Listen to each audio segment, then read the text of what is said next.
Have you ever felt that little voice in your head getting louder, telling you to be careful, to hold back, to not get too close?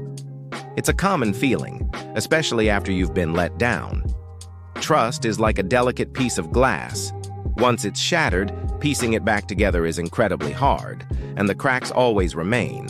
When we lose our ability to trust others, our behavior starts to change in subtle and sometimes not so subtle ways. It's a defense mechanism, a shield we put up to protect our hearts. Today, we are going to explore the 11 things you might start doing when you don't trust people anymore. See if any of these resonate with you. First, you stop sharing personal details. Remember when you used to talk freely about your dreams, your fears, your weekend plans? Now, conversations feel more like a minefield. You stick to safe, superficial topics like the weather or what you watched on TV last night. You've learned the hard way that personal information can be used against you, twisted or shared without your consent. So, you build a fortress around your inner world. Someone asks, "How are you?" And your automatic reply is, "I'm fine," even when you're anything but. It's not about being secretive, it's about self-preservation. You've decided your personal life is a private garden, and you are the only one with the key. Second, you overanalyze everything. Every word, every text message, every facial expression gets put under a microscope. A friend canceling plans isn't just a scheduling conflict anymore, it's a sign they're avoiding you. A delayed response to a message feels like a deliberate slight. Your mind races through 1,000 possible negative scenarios. You are constantly searching for hidden meanings and ulterior motives because your past experiences have taught you that people often say one thing and mean another. This constant analysis is exhausting, but it feels necessary. It asks your brain as attempt to spot a red flag before it has a chance to hurt you again. The third thing you start doing is avoiding commitment in all its forms. This isn't just about romantic relationships. It could be hesitating to join a team project at work, declining invitations to regular social gatherings, or even refusing to make plans too far in advance. Commitment means relying on others, and relying on others means opening yourself up to disappointment. So you prefer to keep your options open and your connections loose. You might become known as the flake, or the person who is hard to pin down. But from your perspective, you're just being realistic. You're minimizing the potential for being let down by keeping your entanglements to a minimum. Fourth, you become fiercely independent. You've adopted the mantra, if you want something done right, do it yourself. Asking for help feels like a sign of weakness, an invitation for someone to fail you or hold it over your head later. So, you shoulder your burdens alone. Moving a heavy piece of furniture? You'll struggle with it yourself rather than ask a neighbor. Feeling overwhelmed with work? You'll stay up all night to finish it rather than delegate. This hyper-independence can be empowering, but it can also be incredibly isolating. It pushes people away and denies you the comfort and support that comes from shared effort and community. Number 5, you expect the worst-case scenario. Optimism feels naive. Instead, you operate from a place of cautious pessimism.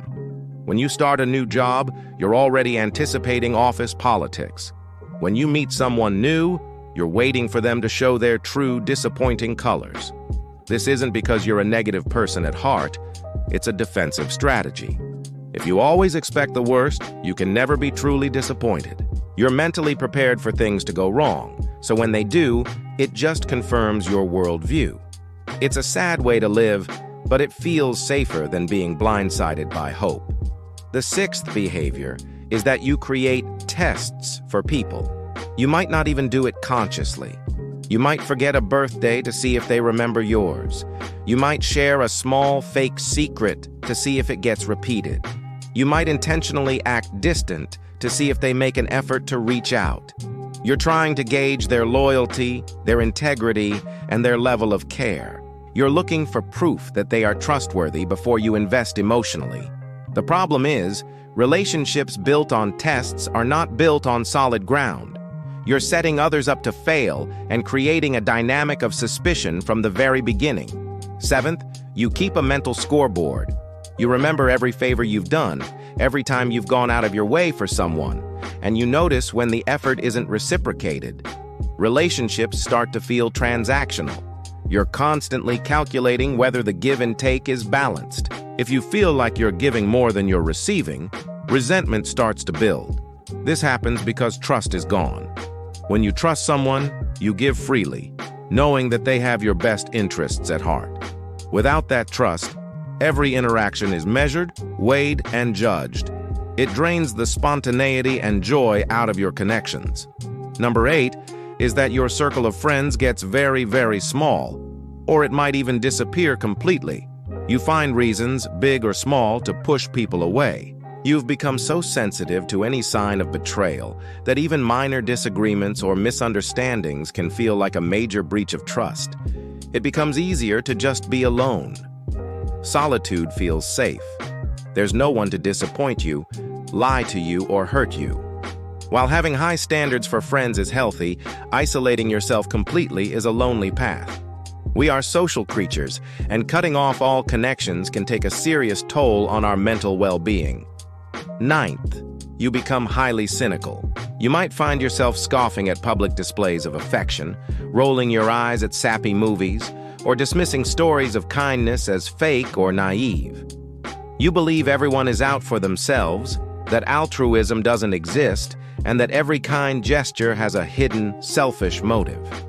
This cynicism acts as a shield, protecting you from the possibility of being duped or taken for a fool. But it also colors your entire world in shades of gray, preventing you from seeing or appreciating the genuine goodness that still exists in people. The 10th sign is that you struggle with vulnerability. Being vulnerable means showing your true self, your weaknesses, your fears. It's the foundation of deep, meaningful connection. But for you, vulnerability is synonymous with danger.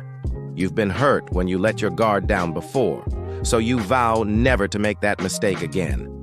You wear a mask of strength and indifference, keeping everyone at arm's length.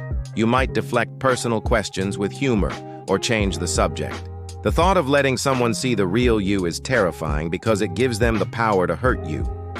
Finally, number 11, you hold on to grudges. Forgiveness feels like letting the other person off the hook. It feels like saying what they did was okay. So you hold on to the anger and the resentment. You replay the betrayal over and over in your mind.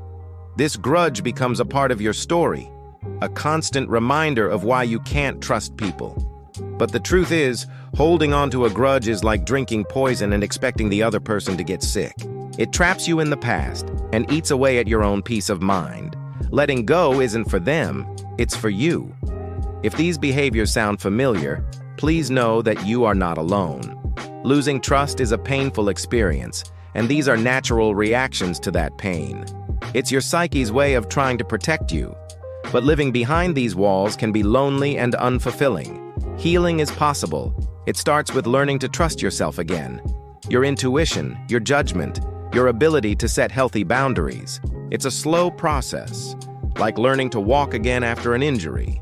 It involves taking small, calculated risks and allowing people the chance to earn your trust, little by little.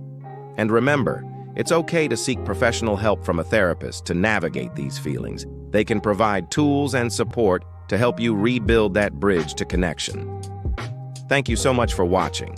If this video resonated with you, let us know in the comments. And for more content on personal growth and psychology, don't forget to like and subscribe. Take care of yourselves.